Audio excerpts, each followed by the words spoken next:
মানুষ আমরা খোটা বড় অনুগ্রহের দেই না, দেই বড়টা। আপনি একজনকে 100 টাকা দিয়েছেন, একই ব্যক্তিকে 1 লক্ষ টাকা দিয়েছেন। খোটা দেওয়ার সময় আমরা বলবো না যে তোরে না একদিন 100 টাকা দিয়েছিলাম, বলবো কি 1 লক্ষ। আল্লাহর সামনে খোটা দেওয়া এটা বেমানান, খোটা খারাপ কাজ।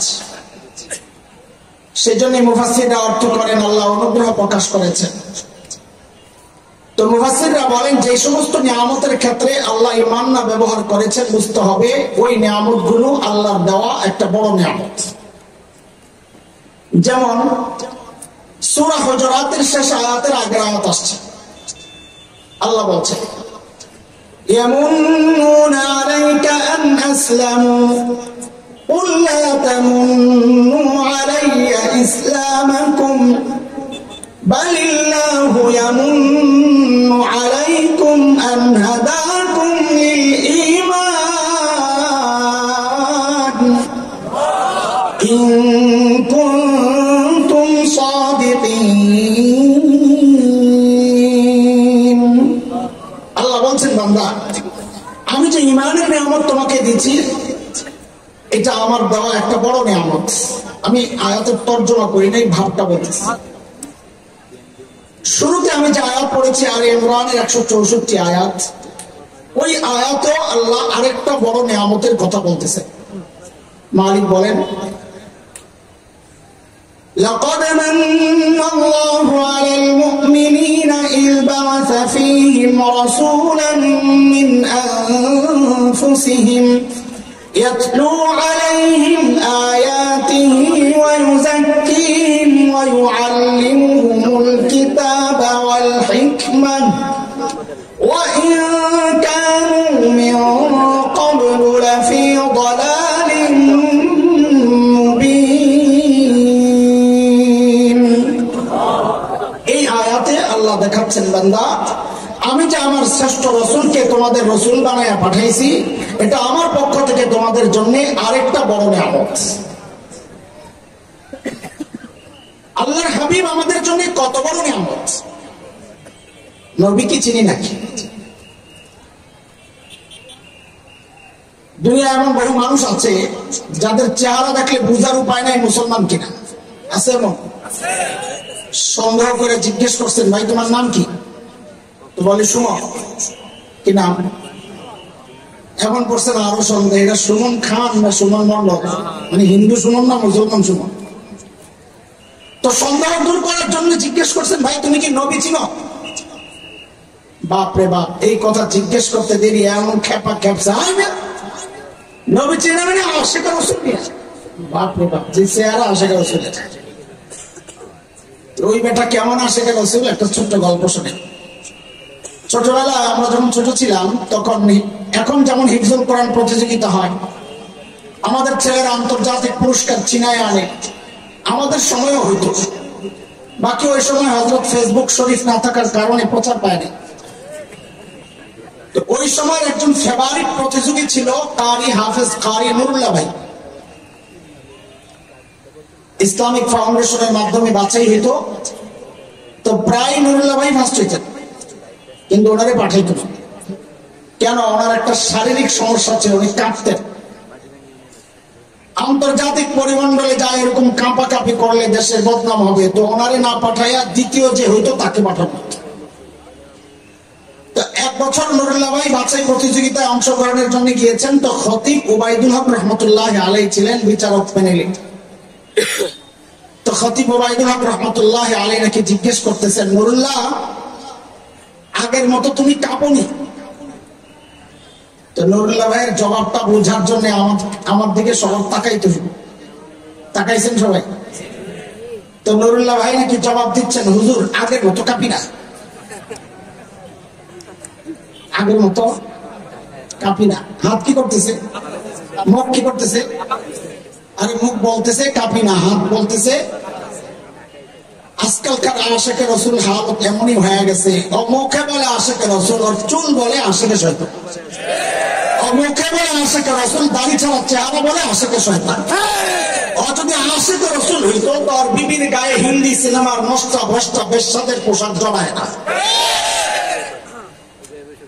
দোস্ত এই জন্য বলি চলেন একটু নবী চিনি। চিনি বললে তো সবাই চিনে, খালি চিনে না আশিকে রাসূল, আসলে চিনেন কিনা? চলেন একটু নবী চিনি সংক্ষেপে। কিন্তু আমার মূল কথা নবী চেনানো না, এটা একটা উদ্দেশ্যে করতেছি। সেই উদ্দেশ্যটাও বুঝেন, নাহলে আগামাথা খুঁজে পাইবেন না। বাচ্চাদেরকে হসপিটাল নিলে ডাক্তার যদি বুঝে তাকে ইঞ্জেকশন পুশ করতে হবে, ডাক্তার সরাসরি ইঞ্জেকশন দেয় না, ওর হাতে একটা চকলেট ধরায়, ওর একটা খেলনা দেয়, ও এগুলো নিয়ে ব্যস্ত থাকে, এর মধ্যে ডাক্তার ইঞ্জেকশন রেডি করে। যেই দেখে ও মোটামুটি ব্যস্ত, ইঞ্জেকশন রেডি, তো ডাক্তার জিজ্ঞেস করে, চাচ্চু পিঁপড়ার কামড় খাইছো কোনোদিন? বলে জি খাইছি। ব্যথা লাগে না? একটা ভাব আছে তো না। তো ডাক্তার আসতে ইঞ্জেকশনটা ঢুকাই দেয়, দেখো তো এইরকম নারীকে আর একটু বেশি। তো ওই যে চকলেট দিছে যে ঘুষ, এখন তো কানতে পারে না, কারণ ঘুষের খাওয়ার ঘুষের মতো এমন মারাত্মক ঘুষ আর কিছু নাই। আমি শুরুতে আপনাদেরকে একটু চকলেট খাওয়াই, খাতির পাতানোর জন্য। যেই দেখবো খাতির হয়ে গেছে, আমারও সময় হয়ে গেছে, ঠিক ওই মুহূর্তে ইঞ্জেকশন ঢুকাই দেবো। এখন একটু চকলেট খাই থাকে। চল একটু নবী চিনে। আমাদের বড়দের দেওয়া উদাহরণ এটা। এই উদাহরণটা যে যত বুঝবে নবী চেনা তত সহজ হবে ইনশাআল্লাহ। আজকে নবী না চেনার কারণে সমাজের বহু ফিতনা। ওলামায়ে কেরাম তো বুঝেন, কিন্তু সাধারণ মানুষকে বোঝানো যায় না। কারণ কি? কারণ একটাই, সে তার নিজের নবী চেনে না। একজন বাবা অরেল সম্পদের মালিক, অরেল তো বোঝেন, হিসাব নাই। বলেন তো এই বাবা ঠান্ডা না গরম? আর টাকার একটা গরম আছে না? গরম। অরেল যেহেতু গরম একটু বেশি। ওই বাবার একটাই মেয়ে, বাচ্চা কাচ্চা নাই, একটাই মেয়ে। এমনি বাবারা মেয়েদের প্রতি একটু আলাদা আদব দেখান। আবার একটাই মেয়ে, আবার টাকাওয়ালা বাবা, বরং তো গরমের অবস্থা কি? কথা বলে না, কম না বেশি? ঘটনার চক্রে মেয়েটা ছিল খুব সুন্দরী। এখন বাপের অবস্থা কি? বাপরে বাপ, আমি এই বাবার নাম দিয়েছি 440 বাবা। 440 লাইন আছে না কারেন্টের? ধরা যায় না, ছোঁয়া যায় না, কাছে যাওয়া যায় না। এই বাবাও এরকম 440 বাবা। বলা ভাই আমাকে বলা লাগবে, আমি একটু পরে জিজ্ঞেস করবো কোন বাবা, বলো তো। সবাই সবাই মানে বলা ভাই, মুরব্বী করে না, বল কোন বাবা? ওই 440 বাবা মেয়ে বিয়ের উপযুক্ত হয়েছে। এক বেটা প্রস্তাব নিয়ে আসছে, বিয়ের উপযুক্ত হইলে মেয়েরা প্রস্তাব আসবেই। তো প্রস্তাব নিয়ে আসছে, ভাই আপনার মেয়ের সাথে এক ছেলের জন্য প্রস্তাব নিয়ে আইছি, ঢাকায় বাবার, কিন্তু আমার বলতে সুবিধা হয়, অন্য কিছু না। তো বাবা জিজ্ঞেস করতেছে আপনি কথা, আমি ছেলের খালু হই। যেই না বলছে ছেলের খালু, এমন খেপা খেপসে বেড়া, ওই বিয়া আমার মায়ের দাম কমে গেছে, খালু আইছেন প্রস্তাব লিয়া। ওই বেটা জিজ্ঞেস কেঠাইব, তো বাপরে বেটা তো চেতিল খেলা কইলি তো হয়। বাইতে গেছে, বাইতে বুঝেন তো বাড়িতে আর কি, আমরা আরবিতে বলি বাইতে, বাইতুল আরবি, বাইতে গেছে। যায় ছেলের বাপরে কয়, বাপরে বাপ যেই গরম বেটা, কোন বেটা জানি নাম জানি, 440 বাবা, সাবাস, তোর পড়ার প্রস্তাব নাই, তুই যা। তারপরের দিন বাবা আসছে, বাবা এসে বলতেছে ওই ছেলের বাবা, আমি যার খালু গতকাল প্রস্তাব নিয়ে আইছিল, বউ আপনি? তা আপনার বউয়ের নাম কি? আপনার বাপের নাম কি? মায়ের নাম কি? দাদার নাম কি? ছেলে দেখতে কেমন, হাইট কেমন, চেহারা কেমন, কালার কেমন, বন্ধু বান্ধব কার, সব খবর নিয়ে দেখছে, হ্যাঁ ছেলে পছন্দ হয়েছে, এই পোলার কাছে মাইয়া দেওয়া লাগবে। এখন একটু বুঝে শুনে বলে, এই বাবা কোন বাবা? এই বাবা মেয়েকে বিদায় দেওয়ার সময় শাড়ি কিনতে গেলে দামি কিনবে না কম দামি? কেন? কারণ তার টাকার অভাব নাই, খরচের আর জায়গা নাই এই মেয়ে ছাড়া। তো কাপড় কিনে তো সেরাটা, গয়না কিনে তো সেরাটা, প্রসাধনী কিনে তো সেরাটা, সব সেরা সেরা জিনিস দেয়া সাজায়া তারপর মেয়েরে বিদায় দিবে। এটাই তো হওয়ার কথা নাকি? আর একজন গরিব বাবাও তো চায় তার মেয়েকে সর্বোচ্চটা দিয়ে বিদায় দিবে। দোস্ত, একজন বাবা তার মেয়েকে যতটা ভালোবাসে আল্লাহ সুবহানাহু ওয়া তাআলা তার প্রিয় হাবিব সাল্লাল্লাহু আলাইহি ওয়াসাল্লামকে তার চেয়ে হাজার কোটি গুণ বেশি ভালোবাসেন। ওই বাবা যদি তার মেয়েকে বিদায়ের সময় সব সেরা সেরা জিনিস দিয়ে সাজায়া পাঠান, তাহলে এটাও বুঝেন আল্লাহ তাআলা আমার নবীকে দুনিয়ায় পাঠানোর ক্ষেত্রে সব সেরা সেরা জিনিস দিয়ে সাজায়া তারপরে দুনিয়ায় পাঠাচ্ছে। একটু একটু করে বুঝতে থাকেন। প্রথম, আল্লাহ তাআলার সিদ্ধান্ত, আমি আমার নবীকে ফ্রিতে পাঠাবো না, প্রস্তাব দিয়ে নিতে হবে। প্রস্তাব, কারণ দুনিয়ার মানুষের নেচার হচ্ছে যে জিনিস অর্জন সহজে করে ওই জিনিসের মূল্য তত কম দেয়। অর্জন করা যত সহজ, মূল্য দেয় তত বেশি। আল্লাহ তাআলার সিদ্ধান্ত, আমি আমার নবীকে ফ্রিতে পাঠাবো। তো বলে কেমনে পাঠাবেন? বলে প্রস্তাব দিয়ে নেওয়া লাগবে, চায়া নিতে হবে। বলে প্রস্তাব কে দিবে? বলে খালু মালু চলবে না। বলে কে দেওয়া লাগবে? বলে নবীর বাপ দেওয়া লাগবে। আরে বলেন না, প্রস্তাব কার দেওয়া লাগবে? বাপকে। মাশাআল্লাহ, সবার শ্রোতা তো আছে, দেখা যায়। মিল্লাতা আবিকুম ইব্রাহিম হুয়া সাম্মাকুমুল মুসলিমিন। খলিল ইব্রাহিম যখন বাইতুল্লাহ বানান, আল্লাহ খলিলের দিলের মধ্যে কথা ঢেলে দিয়েছেন, খলিল এমন দামি একটা কাজ আপনি করেছেন, আমি আপনারে পুরস্কার দিতে চাই। কি নেবেন বলেন? খলিল চিন্তা করছেন, সারা জিন্দেগি চায়া চায়া পাইলাম ইসমাঈল যাবিহুল্লাহ, সুযোগ যেহেতু পাইছি এবার চাইবো সবচাইতে বড়টা। খলিল চায়া বসছেন সবচাইতে বড়টা কি? দেখেন, আমি আমার সবগুলো কথা কোরআন থেকে বলবো ইনশাআল্লাহ, কিন্তু বুঝানোর জন্য একটু ঘুরা ঘুরা এসা যখন বুঝানো শেষ হবে তখন আয়াত ফিট করবো, তো আপনি বুঝবেন। খলিল এইবার প্রস্তাব দিয়া বসছেন আল্লাহর কাছে, রব্বানা ওয়াবআস ফীহিম রাসূলান মিনহুম ইয়াতলু আলাইহিম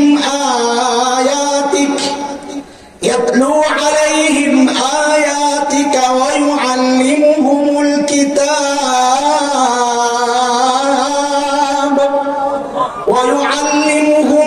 কিতাবা ওয়াল হিকমাতা ওয়া ইউযাক্কিহিম ইন্নাকা আনতাল আজিজুল হাকীম।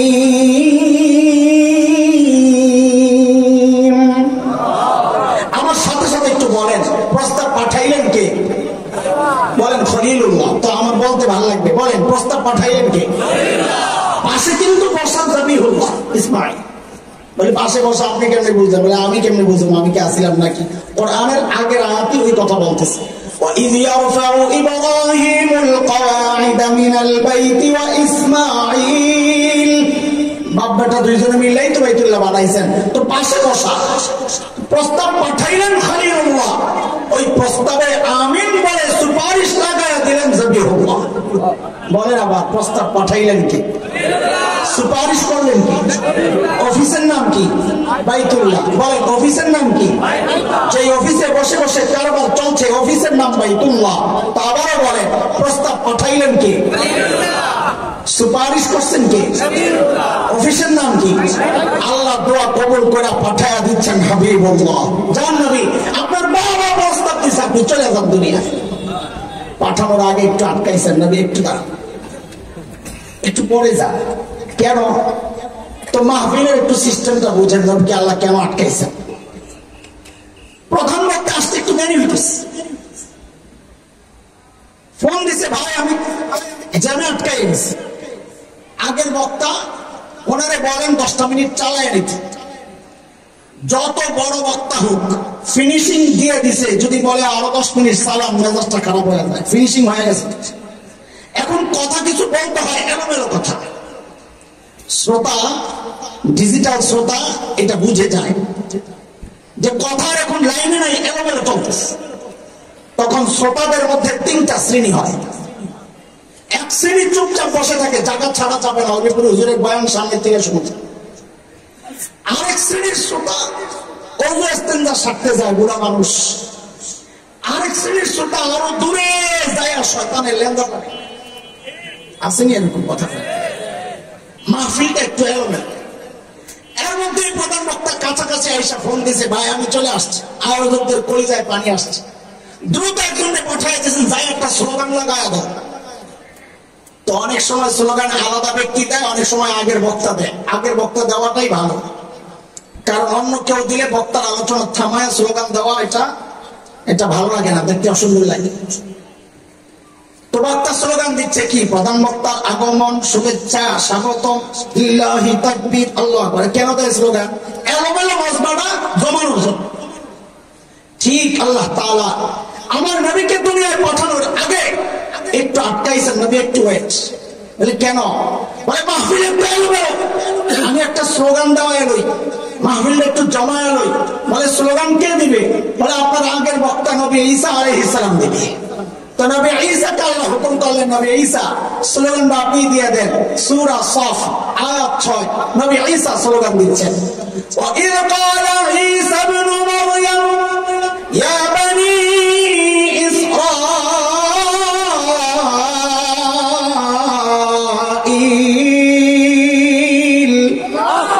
إِنِّي رَسُولُ اللَّهِ إِلَيْكُمْ مُصَدِّقًا لِمَا بَيْنَ يَدَيَّ مِنَ التَّوْرَاةِ وَمُبَشِّرًا بِرَسُولٍ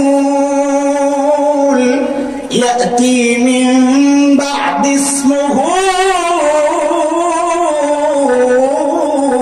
أحمد। আল্লাহু আকবার। বনি ইসরাঈল, আল্লাহ আমাকে তোমাদের রাসূল বানায়া পাঠাইছিলেন।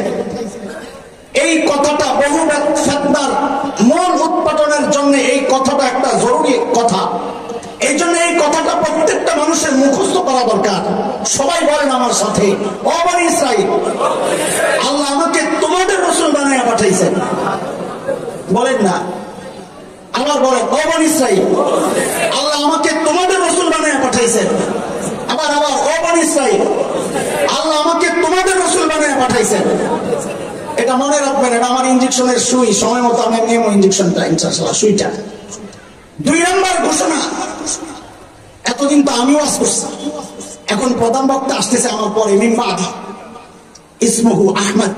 আরে আল্লাহ আমার নবীকে যা দিয়েছেন সব সেরা সেরা জিনিস দিয়ে সাজায়া দিয়েছেন। নাম দিয়েছেন তো সেরা নাম, এক নাম আহমদ, সবচেয়ে বেশি প্রশংসাকারী, আরেক নাম মোহাম্মদ, সবচেয়ে বেশি প্রশংসিত। সারা দুনিয়ার মানুষ মিল্লা সারা জিন্দেগি বদনাম করবে, দিন শেষে যদি জিজ্ঞেস করা হয় কার বদনাম করলা, বলে যিনি সবচেয়ে বেশি প্রশংসিত। তোর মাথা ঠিক আছে? আল্লাহু আকবার। দোস্ত, আমার তো এলেম কালাম কম, কিন্তু আমার বিশ্বাস শুধু এই 2 নাম নিয়ে যদি আমি কথা বলি রাত শেষ হবে। কি দারুণ নাম, কিন্তু আমি ওদিকে ঢুকবো না, আমার জায়গা আরেক জায়গায়, ওই জায়গায় পৌঁছা রাখবে। আল্লাহ যা দিচ্ছেন সব সেরা সেরা জিনিস, নাম দিচ্ছেন তো সেরা, কিতাব দিচ্ছেন তো সেরা, উম্মত দিচ্ছেন তো সেরা, ইবাদত দিচ্ছেন তো সেরা, আরে বন্ধু দিচ্ছেন তো আবু বকরের মতো সেরা বন্ধু দিয়েছেন। যা দিচ্ছেন সব সেরা সেরা, কিন্তু একটা ভেজাল লাগে, ভেজাল আগে লাগাই তারপরে জবাব দিবেন। সেই ভেজাল হচ্ছে ওই যে বাবা বলছিলাম, কোন বাবা? পরবর্তী বাবা। মাশাআল্লাহ, হুজুরও বলতেছে তোরা কস নাই। পরবর্তী বাবা, একটু বুঝে শুনে বলেন তো, এমন বাবা তার মেয়েকে এমন ছেলের কাছে কি বিয়ে দিবে যে ছেলের বাড়ি ঘর নাই? বলেন দিবে? তো আল্লাহ তো মনে হয় যেন এমনটাই করলেন, নবী কেন সব সেরা সেরা জিনিস দিয়ে সাজায়া পাঠাইছেন। বলে হ্যাঁ। বলে কই? দুনিয়ার সেরা সুন্দর জায়গা সুইজারল্যান্ড, ওখানে তো পাঠাইলেন।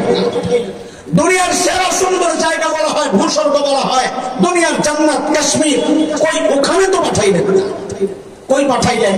জাজিরাতুল আরবে। কোথায় বলেন? কোথায়? জাজিরাতুল আরবের ভৌগোলিক অবস্থা কেমন? খলিল ইব্রাহিমের জবানে সূরা ইব্রাহিম আসছে, ওয়াদিন গায়রি যি যারা, বৃক্ষলতাহীন, জলশূন্য, বালুকাময় জায়গা, খাবার নাই, পানি নাই, গাছগাছালি নাই, ফল নাই, ফসল নাই, অনুর্বর মরুভূমি, পাথরের পাহাড়, অস্বাস্থ্যকর জায়গা। আল্লাহ আমার নবীকে ওখানে কেন পাঠালেন? প্রশ্ন জাগে কি জাগে না? আরে প্রশ্ন না জাগলে তো উত্তর দেওয়া যাবে না। বলেন, প্রশ্ন জাগে কি জাগে না? আল্লাহ আমার নবীকে পাঠাইছেন কোথায়? শব্দটা বলেন, জাজিরাতুল আরব। বলেন, আমি কিছুক্ষণ জাজিরাতুল আরব বলবো, কিন্তু পরে আমি জায়গায় শব্দ চেঞ্জ করে আরেকটা বসাবো, তখন ওইটা বলবেন। আপাতত বলেন আল্লাহ আমার নবীকে পাঠাইছেন কোথায়? কোথায়? জাজিরাতুল আরব। জোয়ান আলেম যারা উদীয়মান, তাদের পায়ে হাতটা রেখে বলতেছি, ভাই গভীর থেকে গোড়া থেকে একটু বুঝাও, উম্মতকে বুঝাও, ভাষা ভাষা কথা না। বিশ্ব মানচিত্র খুলে জাজিরাতুল আরবের অবস্থানটা একটু দেখেন, দেখবেন তিন দিকে পানি। পারস্য উপসাগর, ওমান উপসাগর, আরব উপসাগর, ভারত মহাসাগর, পশ্চিমে লোহিত সাগর, তিন দিকে শূন্য পানি। একদিকে ইরাক, জর্ডান, ওদিক দিয়ে জমিনের সাথে লাগা। বলেন শূন্য কয় দিক? লাগা কয় দিক?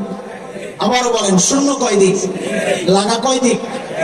ঠিক মানব দেহের মধ্যে মানুষের যে হার্ট আছে, কলব, এই কলবের যে অবস্থা, তিন দিকে শূন্য, একদিকে লাগা।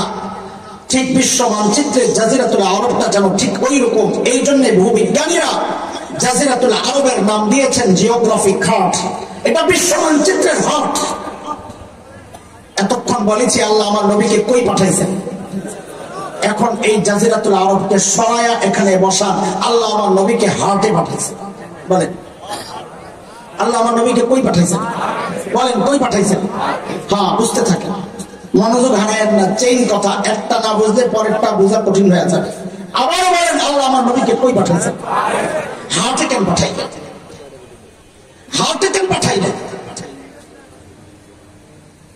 আমার নবী হচ্ছেন একমাত্র বিশ্ব নবী। কথা বলেন, একদম কাটায় কাটায় কথা, আস্তার শাখা প্রশাখা নাই, সময় কম এই জন্যে। বলেন আমার নবী, না না বিশ্ব নবী না, আমি বিশ্ব নবী বলি নাই, একমাত্র বিশ্ব নবী। সবাস বলেন আমার নবী একমাত্র বিশ্ব নবীকে আল্লাহ পাঠাইছেন কোথায়? হার্টে। হার্টে কেন পাঠাইলেন? আমার নবী দুনিয়া আসার আগ পর্যন্ত যত দার্শনিক ছিল, গ্রিক দর্শন, রোমান দর্শন, পারস্য, মিশরি, ইরাকি, সমস্ত দার্শনিকদের বক্তব্য ছিল মানুষকে নিয়ন্ত্রণ করে তার ব্রেন। কে সর্বপ্রথম গোটা করে? তার কলব, তার হার্ট।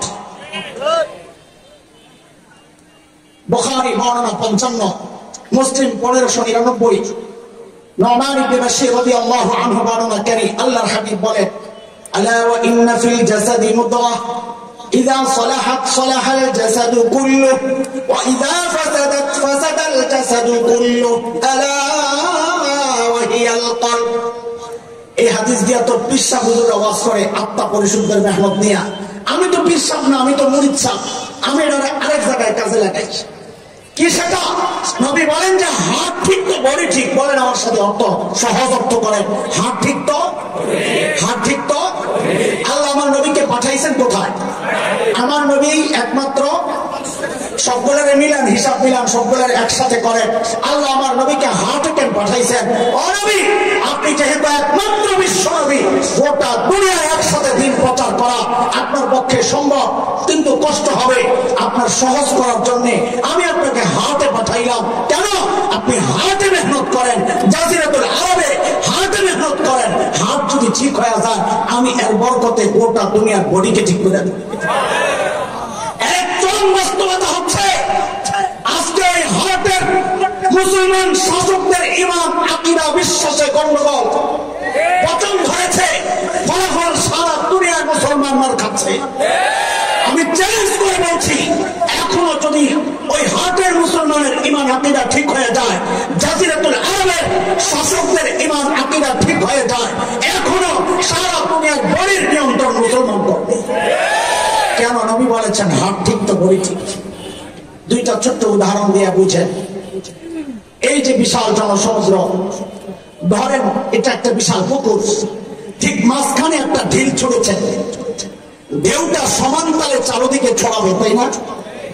কিন্তু যদি আপনি একদিকে ছোড়েন, তো ঢিলটা একদিকে দ্রুততার সাথে শক্তিশালী ভাবে আছড়ে পড়বে, আরেকদিকে যেতে যেতে সময় লাগবে, দুর্বল হয়ে যাবে। আল্লাহ আমার নবীকে যেহেতু একমাত্র বিশ্ব নবী বানাইছেন, তাই গোটা দুনিয়ার হাতে পাঠাইছেন। কেন? যেন ইমানের নূর, হেদায়েতের নূর সমান্তরালে চারদিকে ছড়ায়া যায়। বুঝতেছেন কথা? একটা ছোট্ট গল্প শোনায় আলে। একজন প্রবীণ মুফাসসির ছিলেন আল্লামা আব্দুল গফফার রাহমাতুল্লাহি আলাইহি। মনে আছে? উলামায়ে কেরাম একটু মনে থাকার কথা। বাংলাদেশ খেলাফত মজলিসের আমির ছিলেন। হযরত হাফিজ হুজুর রাহমাতুল্লাহি আলাইহির শাগির্দ ছিলেন। আল্লামা আজিজুল হক রাহমাতুল্লাহি আলাইহির সঙ্গী ছিলেন। বয়ান করতেন বড় আজীব সুন্দর।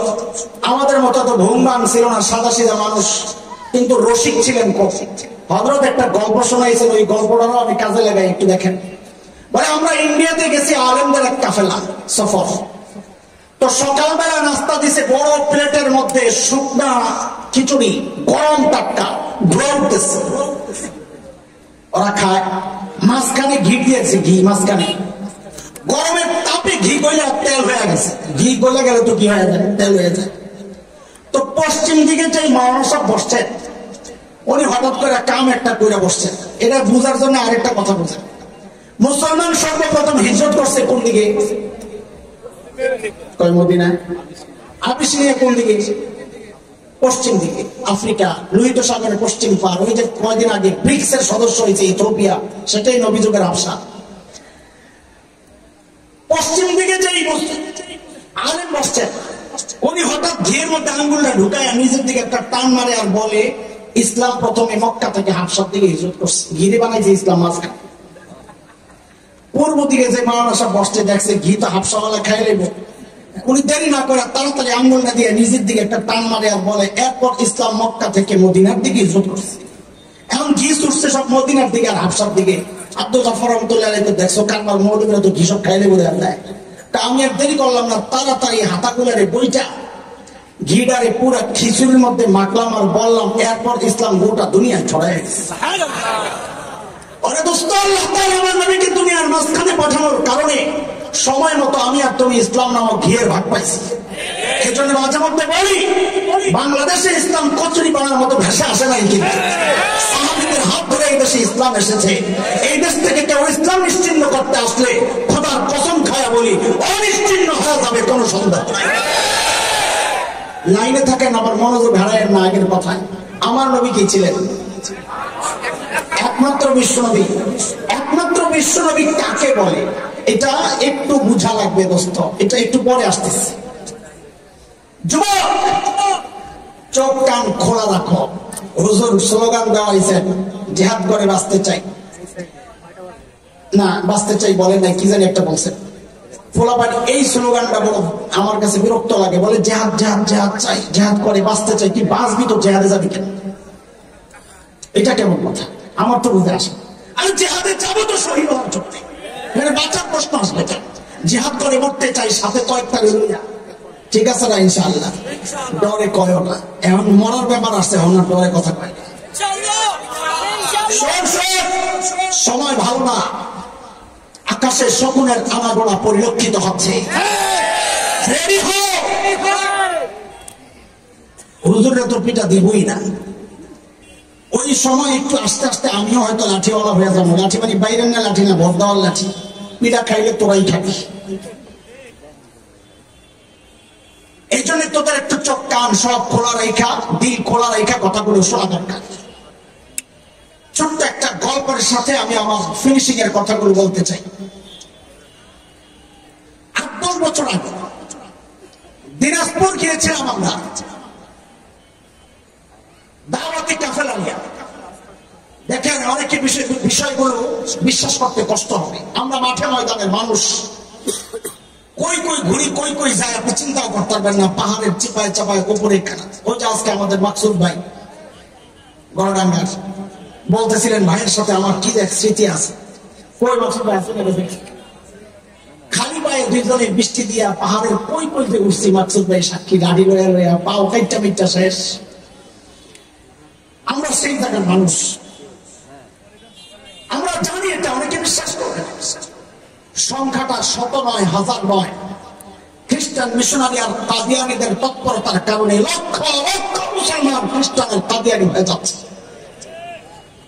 আমরা গেলাম দিনাজপুরের পার্বতীপুর কিছু মানুষকে দাওয়াত দিয়ে ইসলামে ফেরত আনার জন্য। তখন পুলিশের কাছে, নারীর কাছে ঢাকা থেকে কিছু মৌলবী আসছে, মতিগতি ভালো না।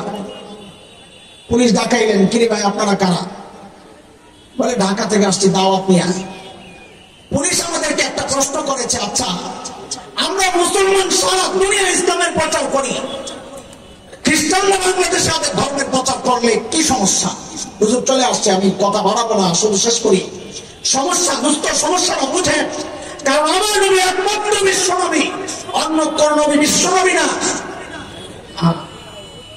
আসলে কথা আগাইলে শেষ করা যাবে না, ঠিক আছে একটা স্লোগান দিয়ে হুজুরে গ্রহণ করেন, আমি ছেড়ে দিতেছি। আল্লাহ তাআলা এই মজলিসকে কবুল করেন, আল্লাহ তাআলা যারা আয়োজক তাদেরকে কবুল করেন, ভবিষ্যতে আরো সুন্দর করে করার তৌফিক দান করেন, আমিন। ওয়া আখিরু দাওয়ানা আলহামদুলিল্লাহি রাব্বিল আলামিন। আসসালামু আলাইকুম ওয়া রাহমাতুল্লাহি।